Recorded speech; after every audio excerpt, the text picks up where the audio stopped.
Ladies and gentlemen, please welcome the Heritage Foundation's president, Kay Coles James.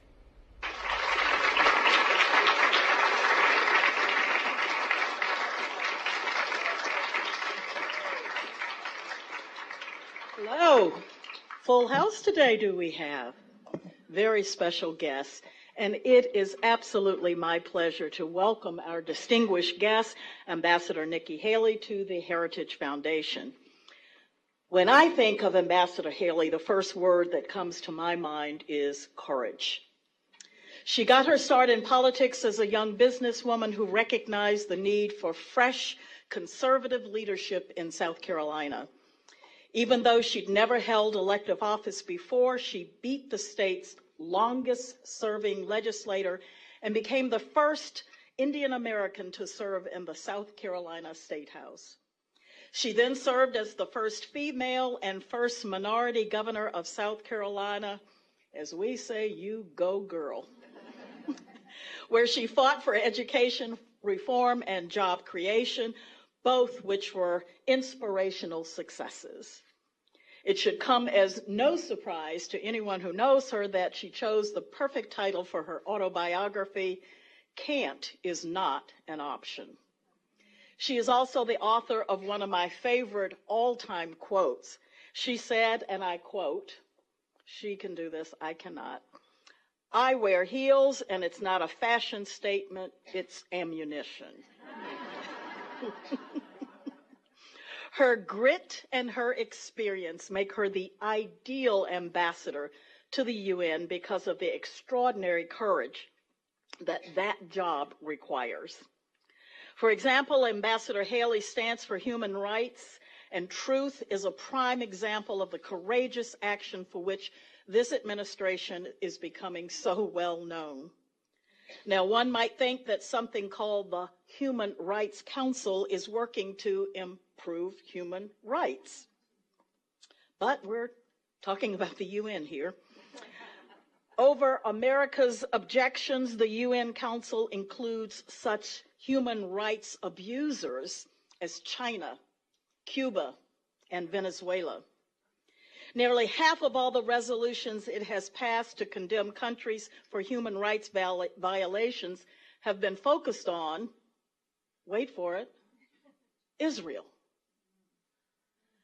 And it has never passed a resolution condemning China, Cuba, Russia, Saudi Arabia, or Zimbabwe, despite their terrible human rights records. For all these reasons, and thanks to Ambassador Haley's leadership, America withdrew from the UN's deeply flawed Human Rights Council last month.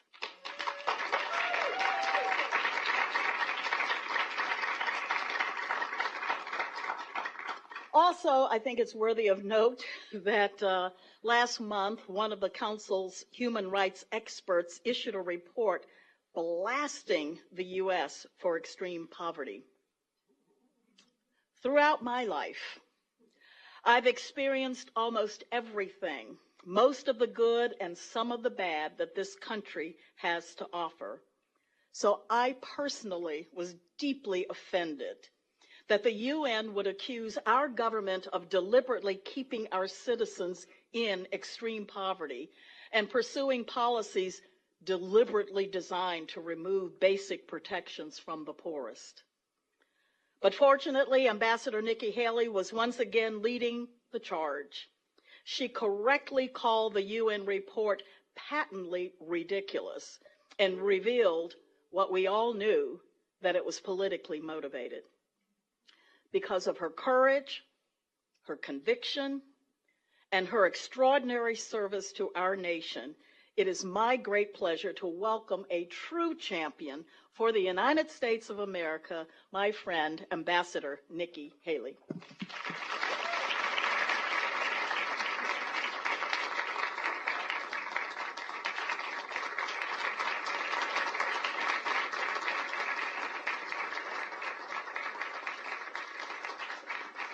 Thank you very much. Thank you.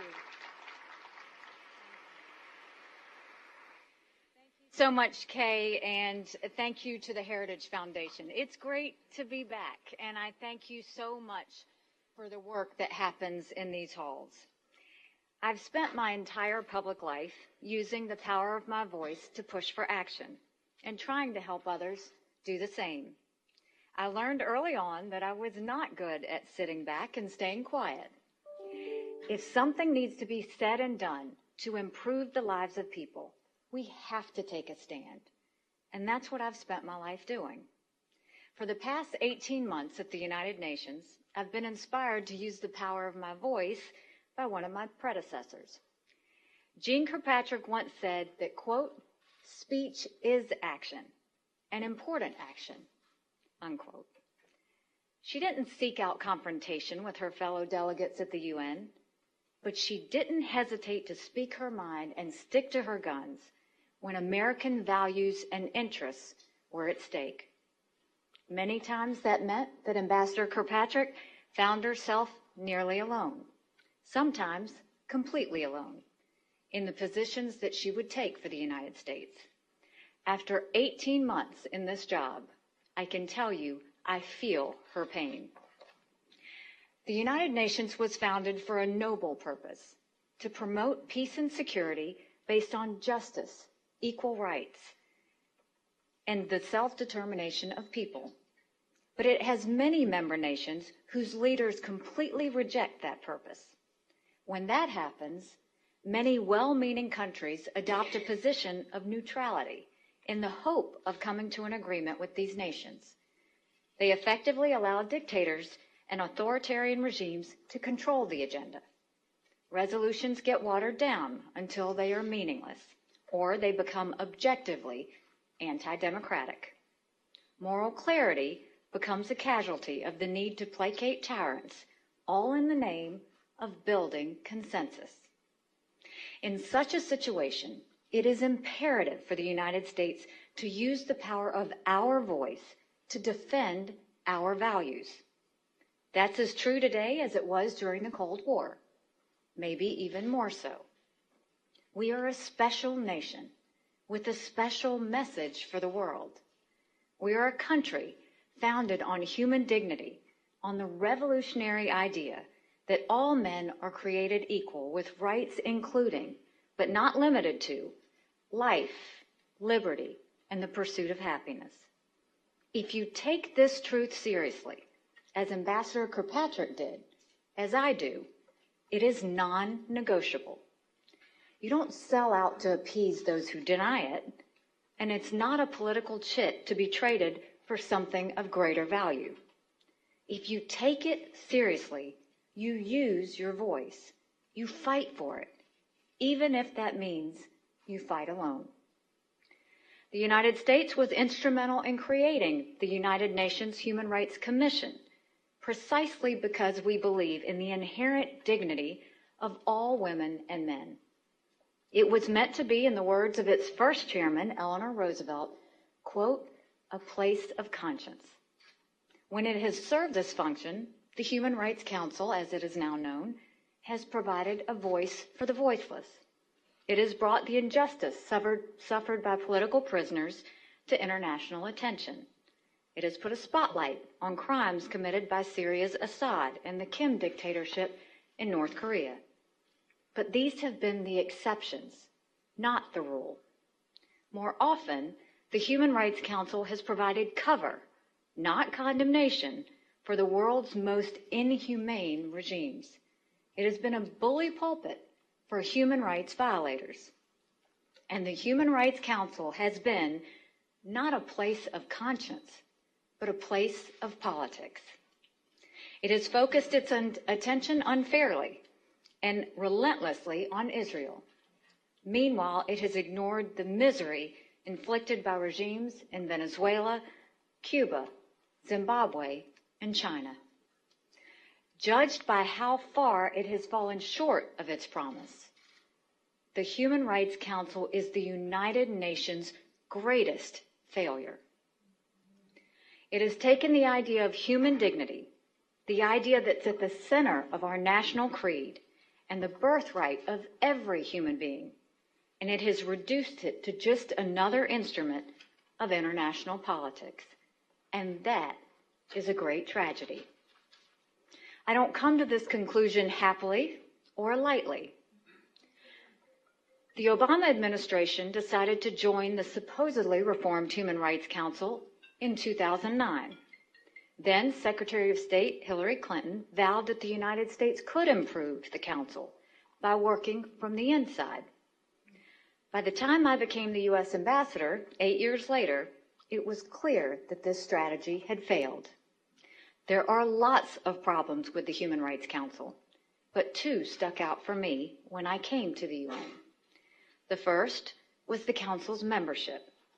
When I arrived, and still today, its members included some of the worst human rights violators. The dictatorships of Cuba, China, and Venezuela all have seats on the council. Not only was Venezuela a member, but in 2015, the council invited its dictator, Nicolas Maduro, to speak to a special assembly. He got a standing ovation, which was not surprising given that 62% of the Human Rights Council's members were not democracies. The other major sign that the United States' presence had failed to improve the Council was the continuing existence of the notorious Agenda Item 7. This is the permanent part of the Human Rights Council agenda that is devoted exclusively to Israel. No other country, not Iran, not Syria, not North Korea, has an agenda item devoted solely to it. Agenda Item 7 is not directed at anything Israel does.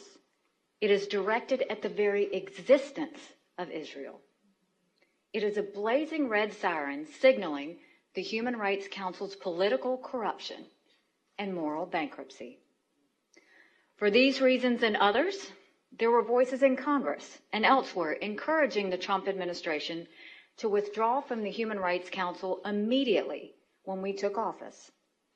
We could have easily done that. But instead, we made a good faith effort to see if we could fix the Council's problems. We engaged in a public campaign. President Trump called for changes to the Council in his speech before the UN General Assembly last fall. And we also worked relentlessly behind the scenes. We spent the year making the case for reform, meeting with more than 125 member states and circulating drafts of reform resolutions. As the year progressed, our case for reform only grew stronger. In October, the Democratic Republic of Congo was elected to a seat on the Council. The Congo is the setting for atrocities that shock the most hardened international aid workers. They were discovering mass graves in the Congo, even as the General Assembly approved its bid to the Human Rights Council. In December and into this year, the Iranian people took to the streets in peaceful protest against their horrendous regime. The government responded with beatings, arrests, and killings. The Human Rights Council was silent. And throughout the year, Venezuela descended further and further into misery and dictatorship. But the Council didn't address the massive abuses in Venezuela for the reason I'm sure you've guessed by now. Venezuela sits on the Human Rights Council. In the end, the United States couldn't convince enough countries to stand up and declare that the Human Rights Council was no longer worthy of its name. Why this happened is telling. The first and most obvious reason is that authoritarian regimes are happy with the status quo.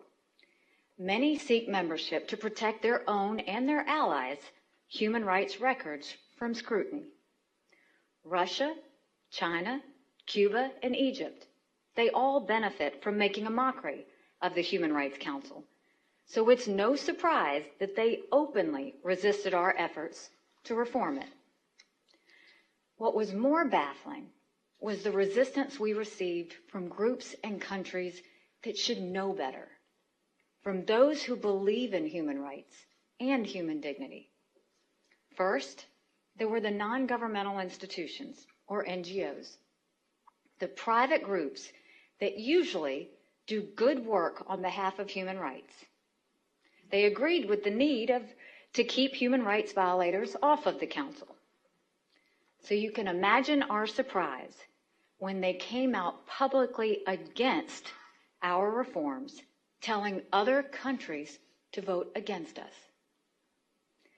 Groups like Amnesty International and Human Rights Watch sided with Russia and China on a critical human rights issue.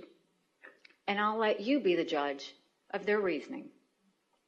The NGOs were afraid that opening up the Human Rights Council to changes would result in hostile amendments in the General Assembly that would make the council even worse. Think about that for a second. Their view is that a bad situation can't be improved because it could get worse. This is yet another example of the world's worst human rights regimes calling the shots at the United Nations. These NGOs' unwillingness to challenge the status quo also comes from their institutional comforts.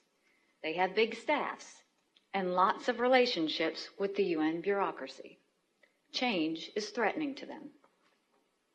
If we approached everything with their attitude, nothing would ever improve, and complacency would rule the day. Even more troubling was the pro-human rights countries that refused to speak up. These are countries that, in quiet, off-the-record conversations, share our embarrassment and concern with the actions and inactions of the Council. They told us in confidence that they, too, are disgusted with countries like Cuba and Venezuela, Saudi Arabia, and the Congo serving on the Council, as well as the constant attacks on Israel. We gave them opportunity after opportunity, but after months of agreeing with us on all of the flaws of the Human Rights Council, they would not take a stand unless it was behind closed doors and out of public view. These countries share our belief in the inherent dignity of every human being, and yet they lack the courage to make a difference. They have a voice. They just refuse to use it. On June 19th, Secretary Pompeo and I made an announcement that the United States was withdrawing from the Human Rights Council. Many of our friends urged us to stay for the sake of the institution. The United States, they said, provided the last shred of credibility the Council had. But that was precisely why we withdrew. The right to speak freely, to associate and worship freely, to determine your own future, to be equal before the law, these are sacred rights. We take these rights seriously, too seriously to allow them to be cheapened by an institution, especially one that calls itself the Human Rights Council. No one should make the mistake of equating membership in the Human Rights Council with the support for human rights. To this day, the United States does more for human rights, both inside the UN and around the world, than any other country. And we will continue to do that. We just won't do it inside a council that consistently fails the cause of human rights. We have already begun to make the case for human rights and that it should be addressed in the UN Security Council in New York. Last year, during the U.S. presidency, we held the first ever Security Council session dedicated to the connection between human rights and peace and security. The fighting and instability that has spilled over the borders of countries like Syria and Burma began with extreme or massive violations of human rights of the people of those countries. Human rights violators deserve our condemnation on their own terms, but they also often lead to conflicts which threaten the peace of an entire region. When we act to protect human rights, we act to prevent conflict. Just this month, we successfully fought back Russian and Chinese efforts to drastically reduce the number of UN peacekeepers dedicated to human rights protection and promotion. And the United States has taken the initiative to do what the Human Rights Council refused to do. Despite protests orchestrated by the Venezuelan government, the United States organized an event on Venezuela outside the Human Rights Council in Geneva. This January, we had a Security Council session on human rights violations of the Iranian regime. And just last week, the United States led a historic effort in the Security Council to impose an arms embargo and sanctions on the combatants in South Sudan, which has been the scene of enormous suffering and human rights abuses in the country's short life. And as I have said before, our withdrawal from the Human Rights Council does not mean that we give up our fight for reform. On the contrary, any country willing to work with us to reshape the Council need only ask. Fixing the institutional flaws of the Human Rights Council was, is, and will remain one of the biggest priorities at the UN. I have traveled to refugee camps in Ethiopia, Congo, Turkey, and Jordan. I have met with mothers that have been scarred by trauma. I have seen battered, aimless children lost to ignorance and extremism. Their memories will always haunt me. As long as we have a voice, we must use it to advocate for these mothers and children. I will use my voice, not just because I'm a mother, not just because I'm an ambassador, but because I'm an American. And America can no more abandon the cause of human rights than abandon itself. It is who we are. It is who we're proud to be. And it's who we will always be. Thank you, and God bless you.